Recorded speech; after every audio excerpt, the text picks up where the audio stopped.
tool, not a dictator. So, in other words, we're going to talk about how to take our power back. All right. Hi again, Laura and Laura. And of course, Kay. And let's dive into it. Uh, well, like you said, uh, it's at the core level.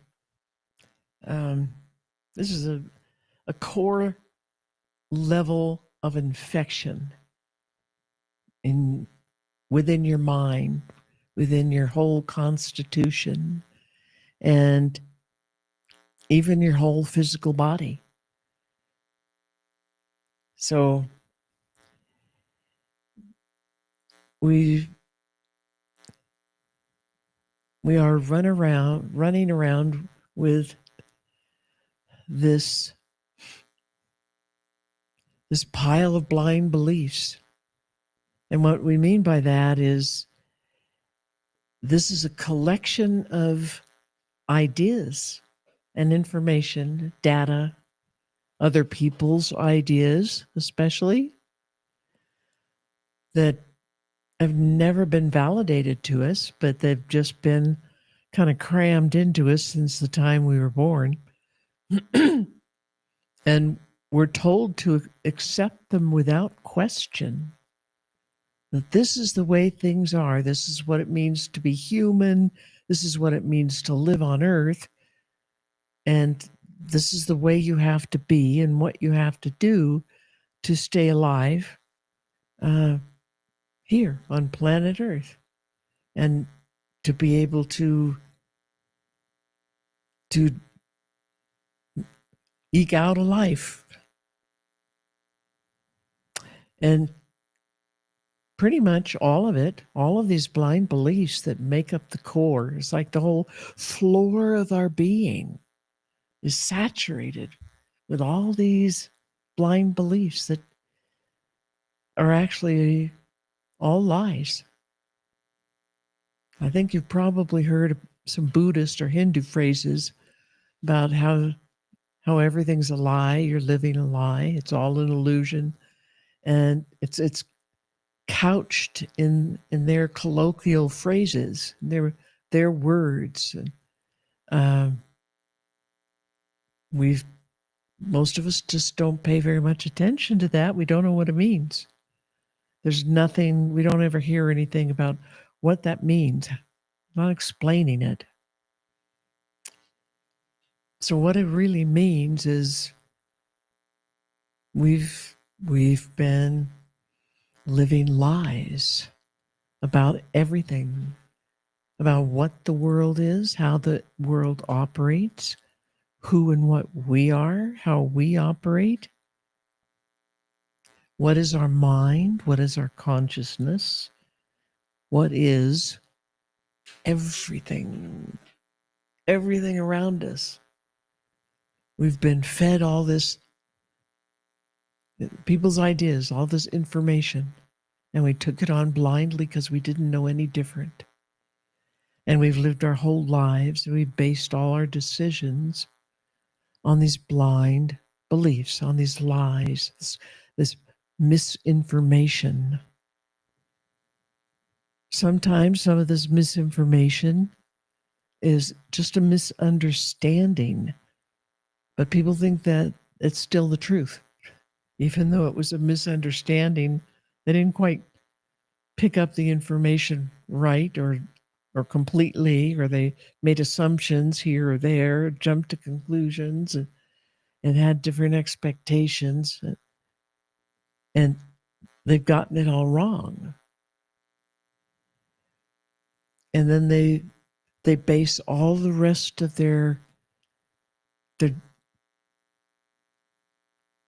information that comes to them, whether it's an experiment that they're doing, like a scientist, or it's just living their life, interacting with other people, and interacting with nature. We're taking all these assumptions with us and these expectations from these blind beliefs. We've set this basic picture up of the whole world, the whole universe, and us, and what humanity is, what people are, and what they aren't, and what animals are and what they aren't, what they can do, what they cannot do, what plants can't do, what they do. Everything that comes our way, most of it is lies. And the stuff that does happen to be true, or truer than the rest of the data out there, the people who want to keep control of you cover it up. They lie about it. They cover it up. They say that's wrong. It doesn't exist. They shuffle the information away and hide it someplace so they can keep control. And this has been going on for thousands and thousands, millions of years. We think we've only been in existence as having societies, civilizations, for like 6,000-7,000 years. And that is really, really, really wrong. It's a misinterpretation of all the data that's sitting around us. And it's a whole pack of lies so that people can keep control of us. They can wield the corruption that they have in their hearts and take control over people, over people's property, the wealth, the finances, the money system. They've been doing it for thousands of years, millennia. And it gets better for a while, and then it falls off again, and then it gets really, really bad, and then it gets better for a while and falls off again.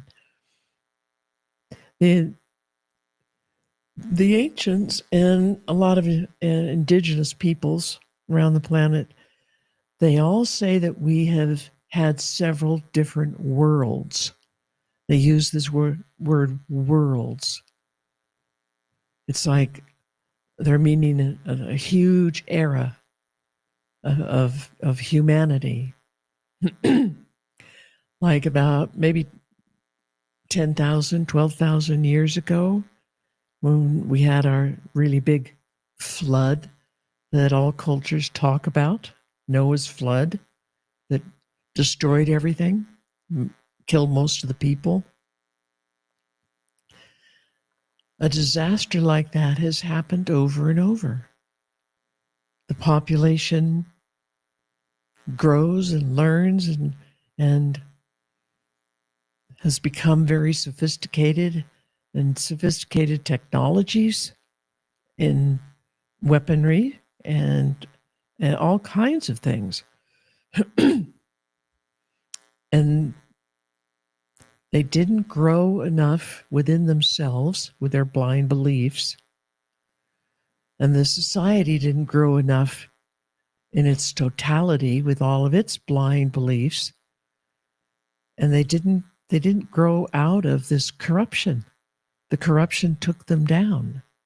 They killed themselves off. And this happened over and over and over. Some people say that it's happened 3 times, and some people say it's happened 4 times. Some people say it's happened 5 times. Some people have said it's happened way more than that. And the earth just swallows up the evidence after millions of years, thousands and millions of years. So here we are again. We're doing the same thing. Our world is falling apart. We're coming to the end of an era. We're coming to the end of this world. the way we've known it, the way we think about it. We think that, before this 7,000 years ago, we were all very primitive, running around in the bushes and hunter-gatherers, and didn't have any civilization and didn't know much of anything. That we were probably a whole lot stupider than we are now. And that is not provable. That's not accurate. And all of these ancient teachings, whether they come from indigenous people or from ancient cultures, they all say that the humans have been extremely gifted and smart with huge potential and have developed many, many things over and over until they destroyed themselves and lost it all. And we lost it all with that flood. And now, we had to start over again and go through these different kind of levels of civilizational development. Now we're at a pretty sophisticated level. We're doing the same things that we did before. It's like the little kids have found daddy's gun and the bullets, and they're playing with it.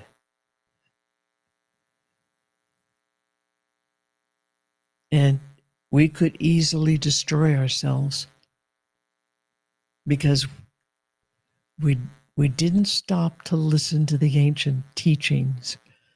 In all these times that there have been destruction, there have been people that have survived, people who held the really, really ancient original teachings that came from the people from outer space, who wanted us to really flourish and develop our potential and learn all about who we really, really are, what we really are, and to develop that throughout our culture. And this would be a culture that is all connected, cooperative, peaceful, no wars, peaceful forms excuse me, of interaction, of commerce with each other. We've always had some form of money, something that was used as the element of trade between people to try to help make that go smoother. And wherever the corruption survived, it corrupts everything. Corrupts the money first. The money's the most susceptible. All the different forms of money that we've had, whether it's been beads or shells or the certain types of weavings or different food products, special herbs, so many different things have constituted money in all different kinds of places all over the planet for different people. And we've corrupted it. When you corrupt the money, that's a real base. It's a base of the culture. That's a whole foundation. When you do that, you start to corrupt their minds. You start to corrupt their beliefs. Human beliefs, human minds, human thinking, patterns of thinking, all the details of, in a culture of what is right or wrong, what's a better way to live, a nicer way to live, so everybody gets a win-win-win instead of a lose-lose-lose. You corrupt the money, Everybody loses except the people at the top. They form a hierarchy, a ladder, and it's artificial. It's not what nature is or has created. It's artificial. And it has to do with the corruption. And the corruption of the money serves the purpose of corrupting all the minds of the people so they can be controlled. And that's where we're at. We have been and still are being controlled by this very small minority that call themselves the elite, the special people, the entitled people. And they want things in the world the way they want them, with them at the top controlling everything else and controlling all the people and having the people as slaves. And whatever wealth that the people create in whatever field that might be, they want to steal it. And they do. And if it's something that they can't use, like spirituality, then they just hide it or try to destroy it. That's what the Katashi teachings are all about. That's what this book is all about. It's all about how that happened and how it corrupted our minds and our hearts and even our spirits to a certain degree.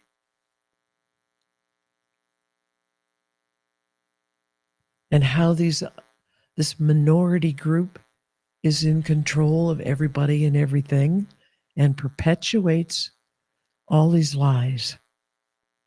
And we see it beginning to unravel. This is the end of the world. And the ancients said that this time we have a really, really good chance to survive the end of this world and to come out of this sickness of corruption and the sickness of these blind beliefs and all of the ideas. They're just ideas of this minority group, that there is a hierarchy and they're at the top and they have authority and they have the power and they have the control over you and everything else. They don't. They're just a little group of people. There's 8 million of the rest of us. And billion. Billion. Thank you for the correction. Billion.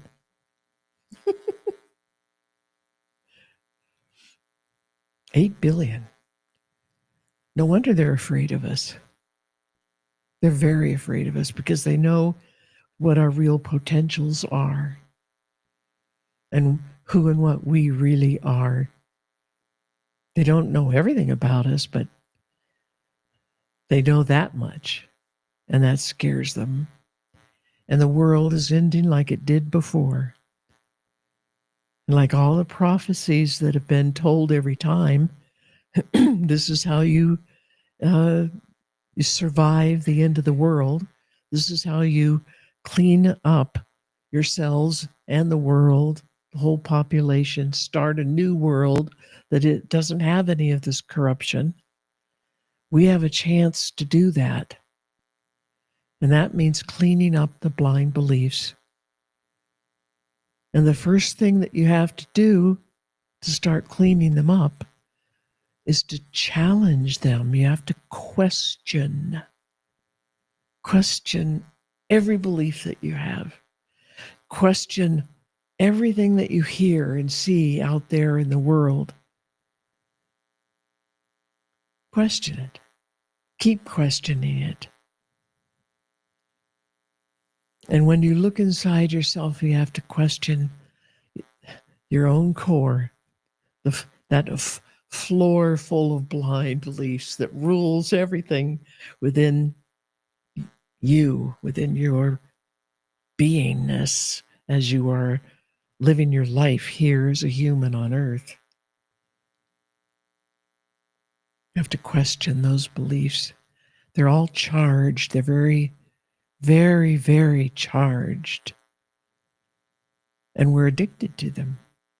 We've been trained to be addicted to them. We're afraid that if we lose some of this, but some of those blind beliefs, we won't know how to do anything and we'll get in trouble and we won't survive. And that's just more of the lies. When you get rid of the blind beliefs, you see who you really are and what you really are and who everybody else is, whether they're humans or plants or animals or stars or whatever. It's all alive. It's all conscious. It's all full of incredible love and beauty and peace and self-sovereignty and freedom and creativity beyond anything you could ever imagine. Now, this is who and what we are. This is at our fingertips. This is what our potential is all about. And all these miraculous things that we could do with our own consciousness. The things that have been, the targets of fairy tales. Talking about telepathy and teleportation and invisibility and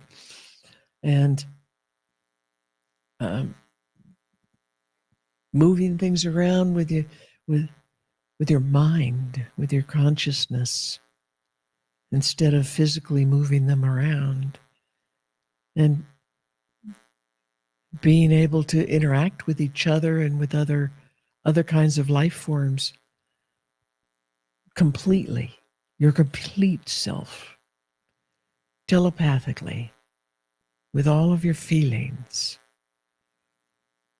These people, the so-called elite at the top, very afraid of our feelings, because the feelings are the key to finding out who and what you are and what the world is and what the truth of things are, the truth of history, the truth of your past lives, the truth of past history on the planet. All that stuff. It's all there at our fingertips. And all we have to do is get rid of our blind beliefs. We get rid of them, the roadblock, the boulder is out of the way. No more roadblock. Everything is open to you, as it was always intended to be.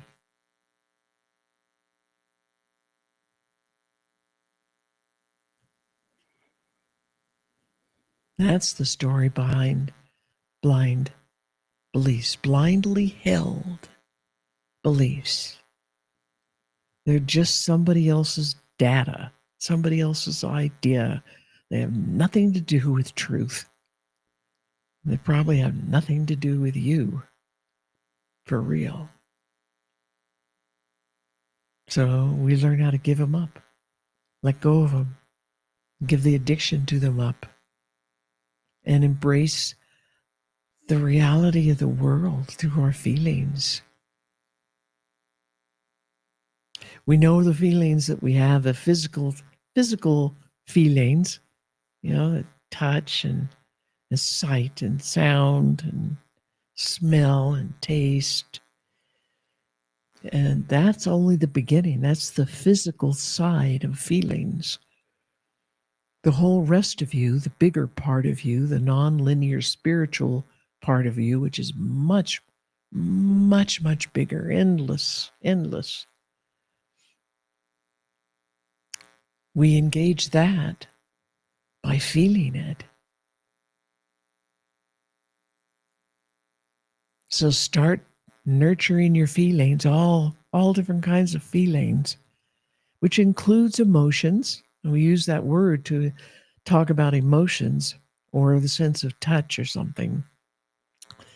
But the true meaning of it, the ancient meaning, is this is how we communicate telepathically. This is how we teleport. This is how we build spaceships. This is how we develop free energy technological devices that give us complete free energy, as much as we ever dreamt of, forever, without power stations and power lines and gasoline and coal and oil and all that stuff.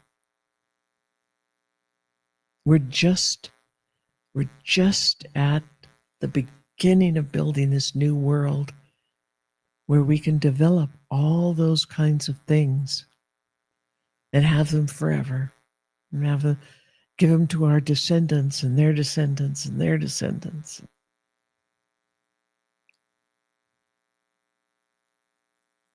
So I would like to pass the ball over to all of you, the three of you. Any questions anybody has out there? Okay, before we roll with that, there's a couple of things I forgot in the beginning because of our tech problems. First of all, Kay's book, where she writes about all these ancient teachings that have been lost to the masses and are being brought back. So the weavings, dawn of a new world. And that's where we got all these themes from for our healing talks. There is a QR code on the screen that gets you to the page on Amazon for the book. And there's also a link in the description below. And if you want to help us out, subscribe to the channel, like, comment, share, all those cool things. All right, that's it. Thank you. Thank you, Kay. Beautiful. Laura's, what say you? Go ahead, Lola. I love it. Gosh, where do I even start? Because this is actually a big topic, at least for me. When I started to free my linear mind, I guess let me start in the beginning, because for years and years and years, I was seeking. I was seeking here, seeking there, reading this book, reading that book, watching this YouTube channel. I was searching for something. And when I found these teachings, these ancient teachings, it was like, wow. I really want to try to expand on that, why it's wow, because I was searching for something outside myself. And these teachings are teaching us that it's inside of us. Because when you know yourself and you understand why you're doing what you're doing, and a lot of those things are blind beliefs when you're first learning. Those are blind beliefs of all the things in your thoughts and we are governed by, Kay calls them lies, but there are those beliefs about ourselves that we're so small. That's why the first teaching is song. We're learning about who and what we really are. I mean, this is a process, because our society would say that we're small and limited and we don't have power. But when you get to know yourself and who you really are, and the magnitude of what that really is. I saw a meme when I first started learning Katasi and really started to understand about song.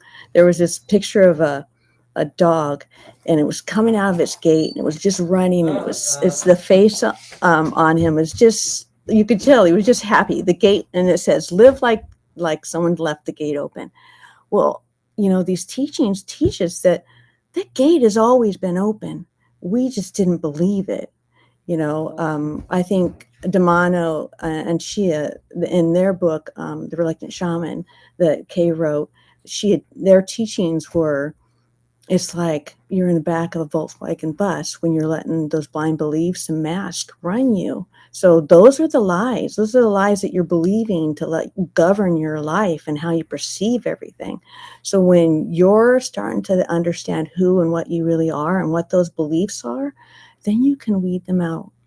You can acknowledge, okay, this, where did I come up with this? And why am I believing this? Because it's so limiting. And then you can start weeding them out, because I got into this because I wanted to awaken. And what does that mean? It means getting rid of those blind beliefs, those masks, those things that limit me, because I know there's 360 different special God, my mind just gone blank for a second, abilities that we have access to, but we just don't realize it. And I've only felt a trickle of them, but I'm telling you, there's magic in knowing who and what you are. And that's where the power is. That's what she's talking about getting rid of those blind beliefs. And because those are the lies. Those are the lies that have been told us for millennia, and we all believe it. And I'm telling you, the gate's open. We just you don't realize it until you start actually learning these ancient teachings. Because that's where the power is. Knowing yourself. You don't have to go anywhere. You're right here. Where is your consciousness? Where is your awareness? Where's your song? And if you can feel your song, you can know the difference between what's real and what's not. And yeah, I know I always end whatever I say with, I just love these teachings and thank you so much for them. Because truly, it's the difference between being pulled around with a chain around your neck to believe certain things, and all of those things are so limiting, versus being able to see the beauty in the world and gratitude and the freedom of being able to make that choice. Because until you get to that point where you can start to make those choices, you're just believing the lies. You're just being led around. You're in the back of the bus, letting something else drive you around. And that's small. And we're so much more than that. We truly are.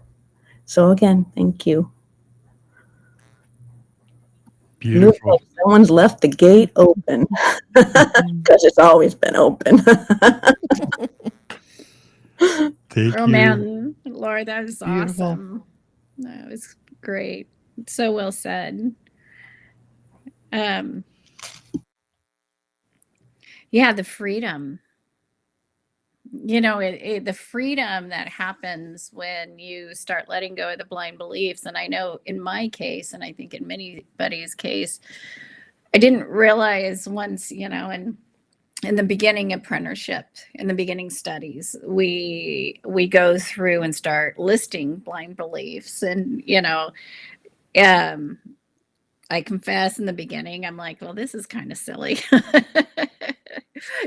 And like, and you put down like the obvious ones. There's a God, that that I'm not beautiful, all these, culturally acceptable blind beliefs. You go through that first, but if you dig deeper, what I found is, once I really started understanding the depth and breadth of the blind beliefs, it was like I couldn't walk or drive a few feet without seeing a billboard or seeing something on the side of the road without understanding there was a blind belief around it. And how many decisions I was making based off of blind beliefs, and things that I believed were facts that had no backing, no truth, no proof. And as Kay said, where's the proof? There's so many things out there that there is no proof on. And we're making decisions constantly on it. And I remember that point where I finally, where I stopped thinking it was silly and realized that these thoughts, these understandings, how I was holding them truth. And we use a term, Kay says it often about falling off your web. Like, we've made this life of lies. We've literally woven this web of things that we've been told, decisions, and made more decisions based off of those lies. And I mean, it's going to be really interesting. It's the holidays. And I swear, when I sit, I mean, this is such a good practice during the holidays, is to just listen. We're constantly doing it to each other. We're constantly spreading these lies, and we don't see it. We developed an opinion, we're an assumption, and we spread it, based off of what somebody said. We're hammering the news right now about using that term, somebody said, because that, we're finally realizing that it's all, most of the news is made up. There's very little facts. I remember the freedom that I first found once I learned how to use a pendulum, and could accurately use a pendulum. And I sat down and listened to the news one day with my pendulum. And it was like, it kept saying, I know, right? It was like, that's a lie. That's a lie. There's no facts in that. And it's like, it was at that point I stopped turning off the news. Then it went into the commercials, and boy, that's all lies. I can tell you, coming from my marketing background, I know how things can get exaggerated and suddenly become a truth. But I just, there was so much fear in me when I realized how many lies, and what it meant to question everything. It really triggered fears in me about, am I being rebel-y? Is that a term? Rebel-y? Am I being a rebel, by questioning everything? And I think in some ways you are, but in some ways you're just asking for your own personal freedom. Freedom to sit at a table at Thanksgiving or Christmas and, and listen. There might be some good facts in there somewhere. Somebody might have proof. But I love how Laura Philpott has said, has brought up, I don't know. It's like, I actually have used that to somebody when they were, our friends and family do this thing. At least mine do. I'm assuming others do. That was an assumption. I'm blind belief. Other families do this. But I notice people will like spew all this stuff, about this, about the economy and this global, and they look at you to like nod your head and start agreeing because they believe they're giving you facts. And when I've sat there quietly and just listened, they've asked me what's wrong with me. And I've said, oh no, I'm just listening. It's just like, I'm listening. And I said, but I don't know those things. And they're like, well, I'm telling you those things. And I'm like, I probably have family listen to this. But I'm just like, no, I'm listening. And I said, but it's just like, I'm listening, but it's, to me, I still want to research these things. It was like, so I'm listening with open ears is what I tell people to like calm the charge down. But I've noticed since I've stopped, I've noticed there's an ego too about saying, I don't know.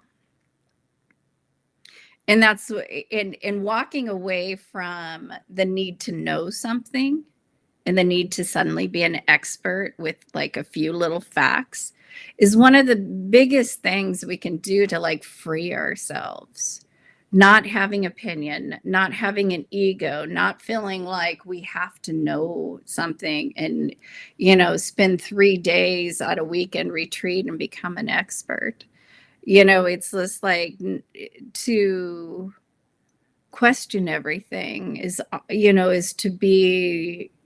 often to have that childlike innocence and explore this world with all your senses as soon as you can open them back up, to be sensitive in this world and to sense what's going on really requires to let go of the beliefs, let go of what other people tell you, fall off a web or two. Let those webs that you've woven break. It's just, there's so much freedom in not knowing.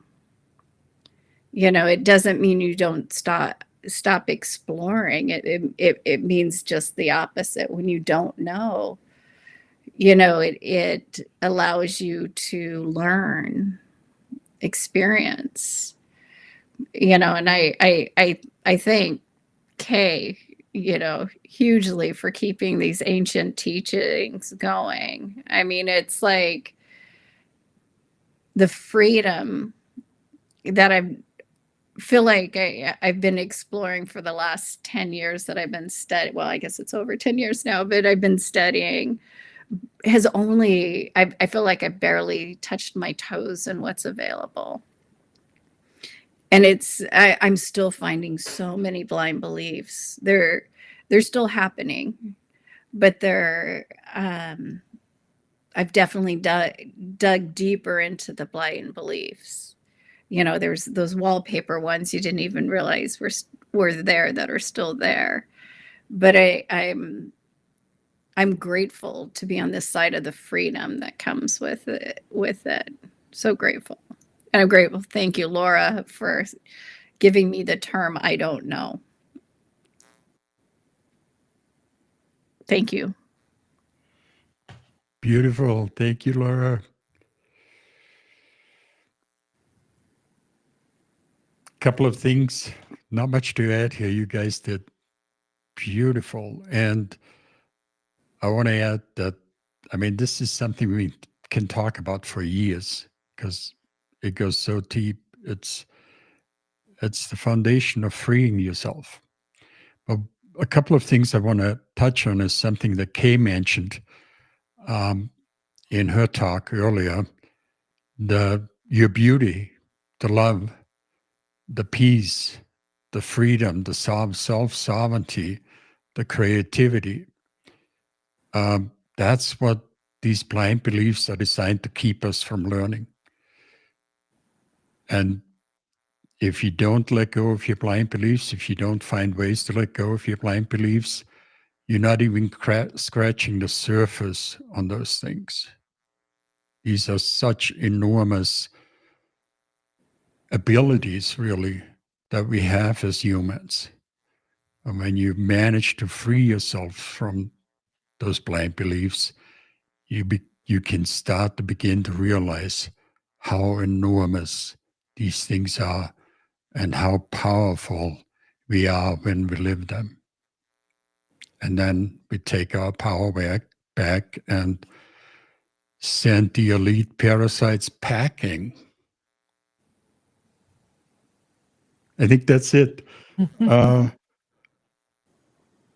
We have a question, and unless one of you guys wants to add something, there's a good question from Peter. Hi, Peter. Are we ready for that? Sure. Okay. After learning about your song, how do you make progress? And there's a follow-up in identifying blind beliefs externally, and internally. Identifying them is step one. Letting go of them. That's step two. That's a little bit more challenging for most people. For a lot of us, though, as we run across them and we realize how ridiculous they are, or how sick they are, or how corrupt they are, we just lose all faith in those blind beliefs, and we don't want to have them at all. We don't want to be around them or that energy or that the ideas. We don't want to spread the ideas to our family or to the world. And to let go of those beliefs kind of happens automatically as you realize what they really are and how destructive they really are. The corruption that we have inside us, the corruption that is in the world, it stems from these blind beliefs. We hold them inside of ourselves in these blind beliefs, and this governs every thought, every feeling, every action, every decision that you make until you get rid of them. And they're corrupt. They're very, very, very corrupt. And there's a physical aspect. It isn't just a mental thing. It's not just a spiritual thing. There's a physical aspect here as well in your physical body. As corrupt as these blind beliefs are, they are causing corruption in the activities of your physical body, as well as your mental self, as well as your spiritual self, and your whole emotional self. It's corrupted everything about you. It's making you sick. Some of these blind beliefs are some of these most horrific ideas that we've taken on and become so addicted to, like about our food. Sugar and everything made out of sugar, and all these modern chemicals that's in our food, and it makes it fluffy and white and look like whipped cream. And isn't that great? You can make it taste whatever you want, like.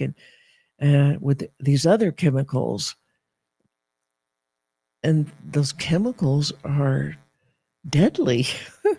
They're poisoning your whole body and your mind and your access to anything spiritual.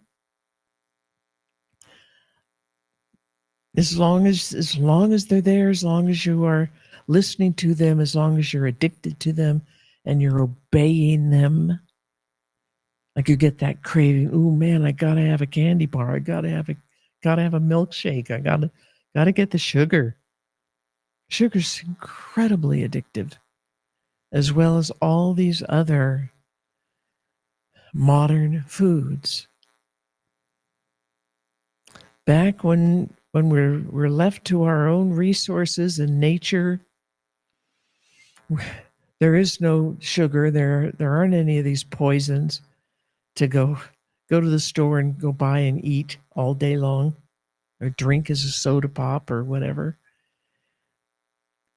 We learn again what is the natural food for our species, and we see around us that every other species of anything, plants, animals, everything, they all have a natural food that is for them, their species, so they can live in the best health, the best way. And they all go about eating the food that's natural for them. No questions asked. They don't have to be tempted by anything else. It's just the humans, us. We've been lied to, we've been conned into thinking that's a good thing to eat. Plant oils, vegetable oils, seed oils, anything made out of a plant. They're one of the most horrific things, just like sugar, in the same level of sugar. They cause diabetes. They cause all kinds of other cell disruptions and loss of the myelin on your nerve cells, and et cetera, et cetera, et cetera. I could go on and on and on and name it. But the corruption, this is the kind of corruption that we're talking about. It goes into every aspect of life, every field of life. Everything that we can perceive around us. And when you start looking at these blind beliefs, you question them, you get rid of them, you see the horror of them, the nightmare they have caused you personally, your family, your own babies. your grandchildren, great grandchildren, all the rest of the world, all those other people out there, and the plants and the animals and the air and the water and the land. They're all becoming compromised. They're all becoming injured because of these blind beliefs. You get rid of the blind beliefs in yourself, and what you are radiating out is the truth of you, the song of you. And people notice that. They like it, they feel it, they want it.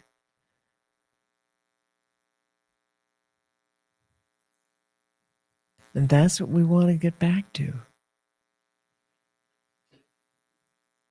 As more people start questioning everything around them and looking for this corruption in the money, in the government, in the businesses, in the all our institutions, in the medicine, in the education, everything. It's everywhere. It's in all of us. And this is a poison that we need to get rid of.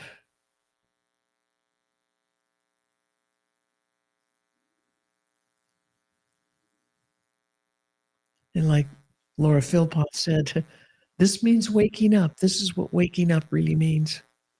A lot of people use that term and they're talking about waking up to, oh, money's corrupt. Oh, the government's corrupt. Or, oh, the food industry's corrupt. So they think that waking up means being aware of that little piece. That's just one little tiny piece. There's a whole bigger world out there. I've talked before about the symbol of Bast, the Egyptian goddess, cat goddess. And she's representing a lot of things, but her hieroglyph tells it all. What she used to really mean in the ancient temples before the corruption took everything over. She used to mean in the ancient temples her symbol, and the symbol is a curved line at the top, and it's a long rectangle at the bottom, and they're touching, they're in connection, they're in union. The curved line at the top, that is the female. The male is this long rectangle underneath, and that's a bit of a human, an animal, mammal description of what this male female is all about. And they're touching, so they're connected. They're in union. They're in sexual union in this image. That's just the physical side of things. And what else that it means when you get into bigger concepts, and the concept of the whole universe and your song and your consciousness of the universe, all that kind of stuff. That curved line is everything that is non-linear, everything that's outside of time and space, everything that doesn't have to obey the laws of time and space. It's outside of it. This is everything spiritual. And this is considered huge, not just huge, it's endless. It's so endlessly big. And that's what the female of the picture means. The male is the physical, 3D time space physical world. And it means it's the male energy. It has a lot of straight lines, and it's got all kinds of 90-degree angles. And it's a limited space.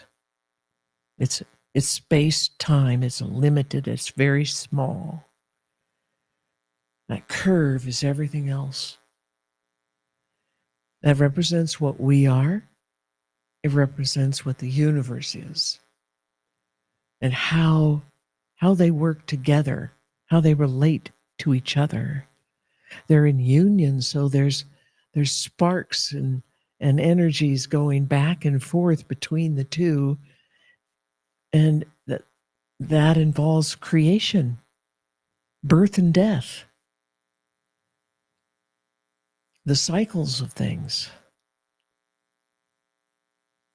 It's just, I've always adored this hieroglyph because it means so much. In this little box here, in this 3D time space, your blind beliefs take up this little teeny speck. It's just this little bitty speck. But it ends up running everything that you are in the physical world, in your time and space here in the material world, in this lifetime of yours. It runs everything. It's so little, and it runs everything that you are, makes you think what you think and do what you do and feel what you feel. And it blocks the knowledge of everything else that exists. This huge everything else that exists that we are part of and is part of the universe. The blind beliefs are blocking it. The corruption is blocking it. It's the boulder in the road. So if we want to evolve, if we want to keep in physical existence in this physical world and have physical lives here, we have to clean this up. We have to. And keep it clean.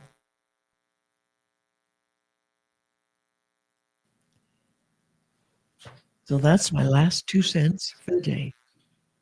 Dang. Those are some heavy 2 cents. Beautiful.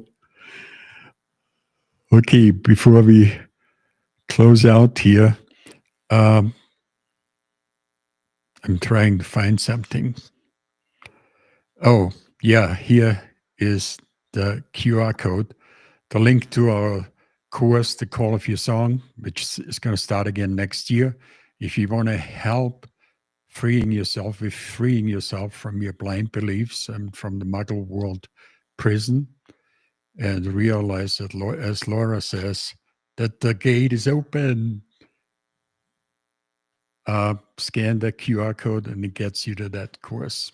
It's the foundation of learning how to free yourself from the blind beliefs. Okay. That's it. Unless you guys have anything else.